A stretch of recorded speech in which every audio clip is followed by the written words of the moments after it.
اللہ الرحمن الرحیم بسم اللہ الرحمن الرحیم. تختی نمبر 6. یہ تختی نمبر جو 6 ہے اس کے اوپر کیا لکھا ہوا ہے؟ مشق. کیا لکھا ہے؟ مشق کا معنی کیا ہے؟ آج کل انگلش کا دور ہے، پریکٹس. کیا ہے بھائی؟ مشق کا معنی پریکٹس. مشق کا معنی دوسرا اردو میں کیا ہے کہ بار بار پڑھنا. ایک حرف کا، ایک حرکت کا، ایک مخرج کا بار بار آنا، بار بار اس کو پڑھنا. یہاں کیا لکھا ہوا؟ کس چیز کی مشق ہے؟ حرکات کی. اور آپ نے حرکات کی ترتیب بھی پڑھ لی، تنوین کی ترتیب بھی. یہ دو باتیں تب تک کی ہوگی.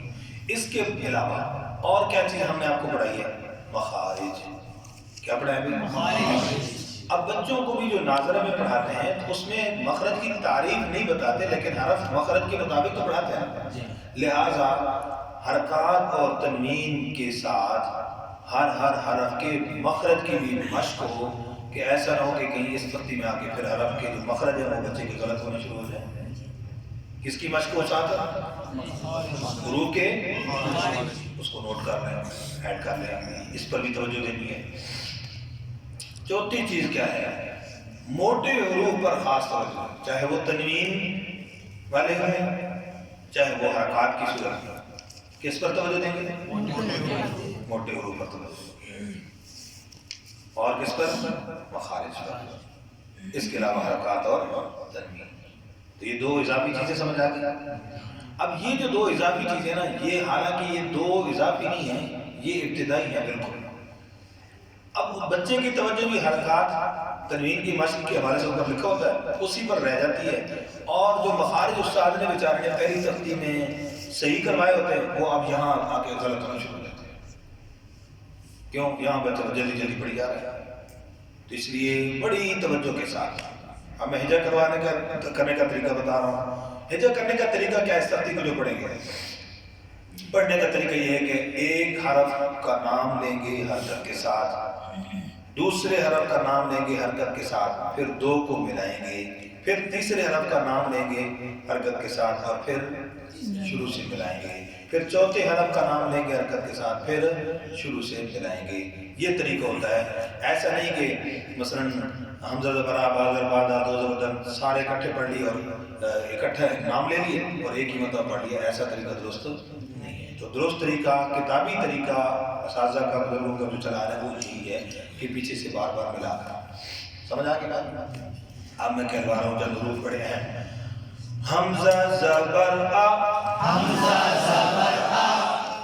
اسی میں سے ایک اہم بات اور کیا، ہر تختی کے اندر شروع میں یہ پھر عرض کرتا جاؤں گا، ہجا کرتے وقت حرف کا نام پورا لینا ہے. حرف کا نام پورا لینا ہے. حمزہ زبر آ، حمزہ زبر آ. با زبر با، با زبر آ. ان دونوں کو ملاتے ہوئے کیا کرنا؟ اکثر غلطی ہو رہی ہے آبا، یہ غلطی ہو رہی ہے آبا. آب اکثر حمزہ کو لمبا کر دیتے ہیں آبا. یہ حرکت کے ارتباط ہے. دال دو زبر دن، دال دو زبر دن. ابدن، ابدن. وقف وقف. ابدا. ابدا. یہ وقف جو ہے اس تختی کے اندر مشورہ بڑے اساتذہ کرام کا یہ ہے کہ بچوں کو یہ وقت اس تختی میں نہیں کروانا چاہیے. اگر کوئی استاد کروا دے تو کوئی حرج نہیں ہے، لیکن کم از کم یہ کہ یہاں پر بچے کو وقوف کی تعریفات وغیرہ ان میں نہیں الجھانا چاہیے. بچے کی توجہ جب ایکسٹرا وقف کی طرف جائے گی تو یقیناً حرکات میں، مخارج میں غلطی ہونا شروع ہو جائے گی. تو اس لیے بچوں کی توجہ کو زیادہ نہیں. یہ آپ کو کیوں مطلب آپ بڑی کلاس ہے، بڑی عمر کے ساتھی ہیں، تو اس لیے میں ساری باتیں یہاں پر آپ کو بتا رہا ہوں. ٹھیک ہے جی؟ لیکن بچوں کو ساری باتیں یہاں پر ادائیگی پر توجہ دی جائے. اچھا جا کے حمزہ زبر آ، حمزہ زبر آ. حا زبر حا. حا زبر حا. آپ اس کو پڑھیے کیسے؟ اس کو ملا کر ملائیں گے کیسے؟ اونچی آواز سے. دال دو پیش دن، دال دو پیش دن. احدن، احدن. اونچی آواز سے احد جی یہ غور کیجیے گا وقت کیا کریں گے احد یہ جو ہے تھوڑا سا لمبا ہو رہا ہے اس پر توجہ دیں ایسی ایک جگہ پر پڑھا رہے تھے تو وہاں پر احد الوقت کیا احد یعنی کہ یہ کیا کہتے ہیں یہ ایک قسم کا اپنا سٹائل ہے تو کئی غلطیاں سٹائل کے اندر چھپی ہوئی ہیں بچوں یعنی ایک ہوتی غلطی ہے اور وہ بیچارہ پڑھنے والا سمجھتا ہے کہ نہیں یہ کوئی میرا اپنا سٹائل ہے یہ کوئی خاص لہجہ اس لہجے کی وجہ سے یہ غلطی ہے غلطی ہوتی ہے کسی لہجے کے اندر کوئی غلطی نہیں چھپاتے لیکن کئی باتیں نفسیاتی طور پر اس طرح چھپی ہوتی ہیں نہیں وہ لہجہ ہے انداز ہے نہیں یہ غلطی ہے سمجھ رہے بات احد احد آگے بھی اسی طرح ہجا کریں گے اب خا کو پر پڑھنا ہے حمزہ بریک خا موٹا دال بریک یہ ہاتھ کے اشارے سے بچے کو سمجھائیں گے بیٹا آواز کو اوپر کرنا موٹا کریں گے بچے کے ذہن میں ایک تصویر بیٹھ جائے گی کہ میں نے اس کو موٹا کرنا ہے اس کو باریک کرنا ہے جی یہ اس طرح سے ہوتا ہے جب وقت کرتے ہیں یہاں پر غلطی ہوتی ہے آخذ دیکھو جی وقت اخذ اذینا وقت اذن امر وقت امر جی ابدن میں وقت کون سا کیا آگے میں بتاتا ہوں باغاتن ہونٹ بول نہیں کریں باغاتن وقت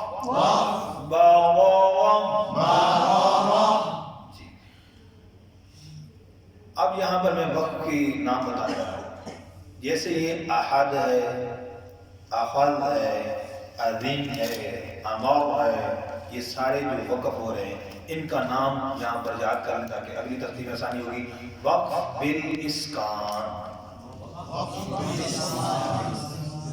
ٹھیک ہے جی بتائیے گا وقف بالاسکان تعریف کیا ہے بہت مختصر سی طریقے یاد رکھنی ہے اعراب کی صورت میں آخری حرف کو ساکن کرنا اسکن یسکن اسکان باب فعل سے آخری حرف کو ساکن کرنا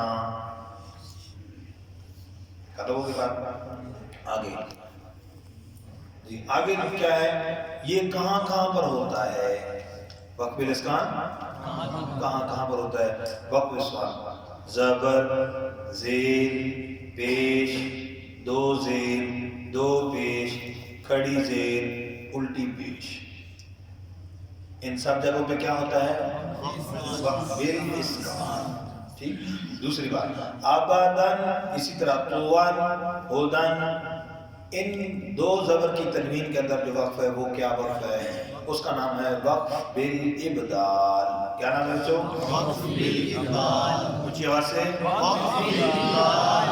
وقف بالابدال تعریف کیا ہے دو زبر کی تنوین کو وقف میں الف سے بدلنا یہی الفاظ ہوں آگے پیچھے نہیں کرنے گے دو زبر کی تنوین کو وقف میں الف سے بدلنا ٹھیک ہو گیا ابدال آگے اس کی مزید وضاحت چاہے دو زبر کے بعد الف ہو جیسے آبادا یا دو زبر کے بعد یا ہو جیسے ہدا ہدا لکھا ہوتا نا ہم پڑھتے ہدا یا تیسری صورت دو زبر کی تنوین کے بعد کچھ بھی نہ ہو جیسے ما ان اس کا وقت بھی کیا ہوگا ما یاد رہنے کی بات جی دو زبر کی تنوین کا وقت کیا ہے الف سے ہے چاہے اس کے بعد دو زبر کے بعد الف لکھا ہوا ہو جیسے آبادا یا جا لکھا ہوا ہو جیسے ہدا یا کچھ بھی نہ لکھا ہوا ہو جیسے ندا ندا ما سمجھ آ گئی بات ہے جی وقف سمجھ آ گیا؟ اس طریقے سے آپ نے اس تختی کی مشق کرنی ہے اور اس کے اندر یہ اہم اہم باتیں ہیں، آپ نے اس کا خیال کرتے ہوئے مزید جو مشکل حروف ہوں گے اگر کل دیکھ لیں گے، اگر جو سمجھ نہیں آئے گی تو اس کو بھی انشاءاللہ ادا کر کے دکھا دیں گے۔ تو میں نے عرض کر دیا کس کس چیز کا خیال رکھنا ہے؟ تنوین، حرکات، مخارج اور موٹے حروف۔ کس کا بھائی؟ موٹے حروف۔ اب جیسے خولی کا اب کا بن گیا، ٹھیک ہے، تو اس طرح ان چیزوں کا خیال رکھیں گے۔ بڑی اہم باتیں میں نے عرض کر دی۔ اور آخری بات، وقف بالابدال، گول تا کو وقف میں ہاتھ سے بدلنا، جیسے با وا وا